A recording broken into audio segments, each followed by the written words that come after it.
Magandang umaga po. Ito po ang unang balita na mag-usap tayo by Vicky Osawa.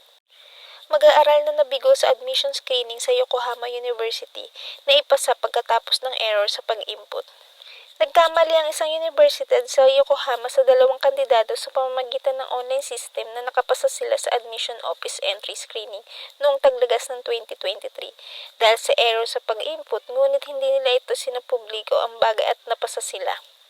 Nalaman ng Yokohama College of Commerce sa pagkakamali noong November 2023 kasunod na isang pagtatanong mula sa isang magulang, ngunit hindi nito inuulat ang bagay sa Ministeryo ng Edukasyon sa loob ng humigit kumulang 4 na buwan. Ayon sa maraming source, naganap ang error sa General Admission Entry Sheet Screening na ginanap noong October 2023. Noong November 1, isang online notification system ang ginamit para ipaalam sa mga kandidato kung sila ay nakapasa o nabigo. Ngunit kapag naglalagay ng data bago ang mga notification, isang opisyal sa section ng Admission at Public Relation ang universidad ang kamali sa pagmarka sa dalawang kandidato bilang nakapasa. Pagkalipas ng ilang araw, isang tagapag-alaga ng isa sa mga kandidato na kapag kamalang sinabing nakapasa sila ay nakipag-unayan sa universidad. At sinasabing hindi pa dumadating ang dokumentong kailangan nila na humantong sa pagtuklas sa pagkakamali. Samantala, ilang mga profesor na nalaman ng pagkakamali ay humiling na ipaliwanag mula kay Shimizu at sa iba pang naroroon sa isang pulong ng guro noong February 14. Ngunit walang natanggap na malinaw na sagot. Bilang resulta, ang ilan sa kanila ay nagtayo ng isang komite sa pagsisiyasat at sinaset ang background sa usapin.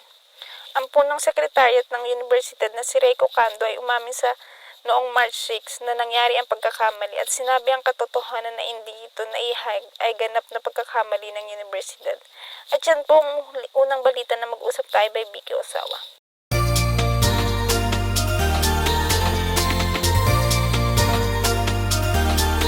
Mga problema at suliranin sa buhay ay hindi nawawala. Tanging kailangan ibay ng puso upang ikaw ay di maging kawawa. Mag-usap tayo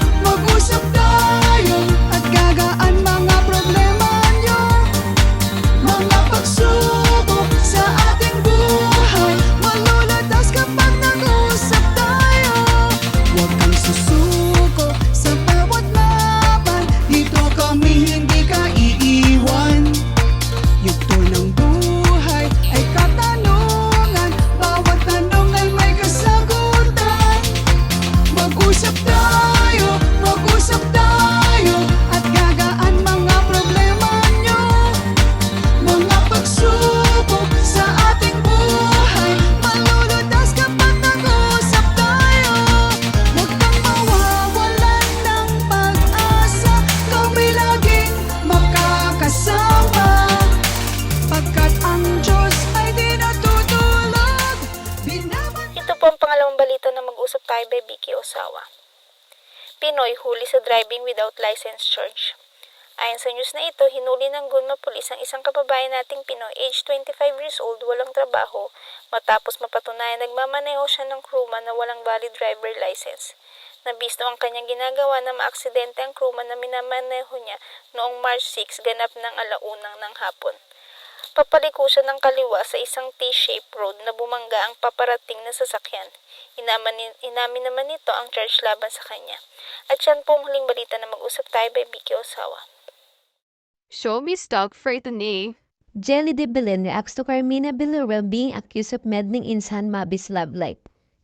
Dinipensahan ni Jelly de Belen ng kaibigan si Carmina Villarreal na naparatangan ng prelamera ng netizen nang umuwi sa breakup ang relasyon ng anak nitong si Mabi Legaspi at kapuso at aktres na si Kailin Alcantara.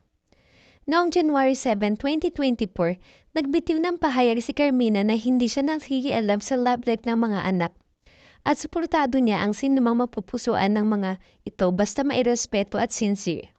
Sinabi rin noon ni Carmina na bilang nanay ay handa siya ipagtanggol ang mga anak sa anumang issue. Ayon kay Jelly, walang kahit na sinumang pwedeng kumwestiyon sa pagmamahal ng isang ina at kagustuhan na protektahan ng anak mula sa anumang sakit na maaaring pagdaanan nito.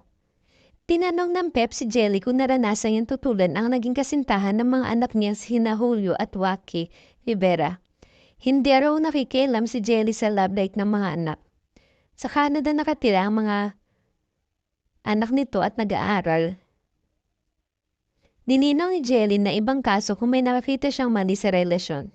Sa YouTube interview ni Karen Dabilat kay Jelly noong January 18, inamin niya sa mga nakarelasyon na kapatid na si Janice De Belen ay dating asawa nito si Jana Estrada siya nakakita ng red flag.